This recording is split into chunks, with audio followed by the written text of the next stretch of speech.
présent depuis quelques jours à Kankan, la capitale de la Haute-Guinée. Dr Ousmane Kaaba, le numéro 1 du PAD, Parti des démocrates pour l'espoir, se livre à une campagne anticipée, durant laquelle il profite pour faire le diagnostic de la gouvernance guinéenne.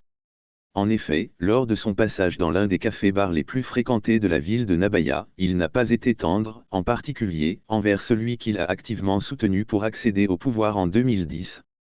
Le dernier rapport du PNUD sur l'indice de développement humain vient d'être publié.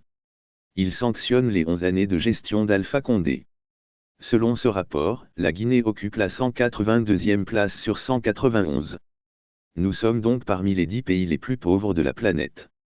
Même le Libéria et la Sierra Leone, qui sortent d'une guerre et dont les habitants se réfugiaient chez nous, nous devancent dans ce classement. Je ne l'invente pas, c'est un rapport des Nations Unies.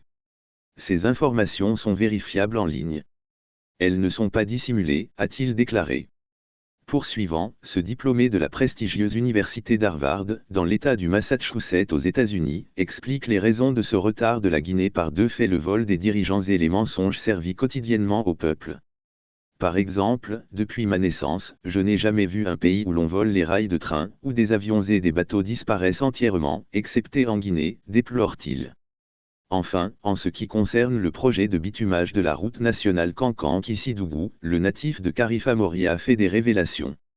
Entre 2015 et 2016, nous avons décaissé 185 millions d'euros de notre banque centrale pour l'entreprise burkinabé Ebomaf, afin de réaliser la route Kankan-Kissidougou.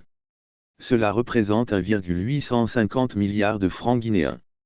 Pas même un kilomètre n'a été réalisé. Lorsque nous avons interrogé le PDG de l'entreprise, il a affirmé n'avoir reçu que 65 millions d'euros, soit l'équivalent de 6,500 milliards de francs. C'est ce qu'il a dit de sa propre bouche. Mais il n'y a pas eu ne serait-ce qu'un kilomètre de bitume réalisé. Cependant, ce qu'il ne sait pas, c'est que nous savons qu'il a reçu deux paiements, un de 65 millions d'euros et un autre de 120 millions d'euros.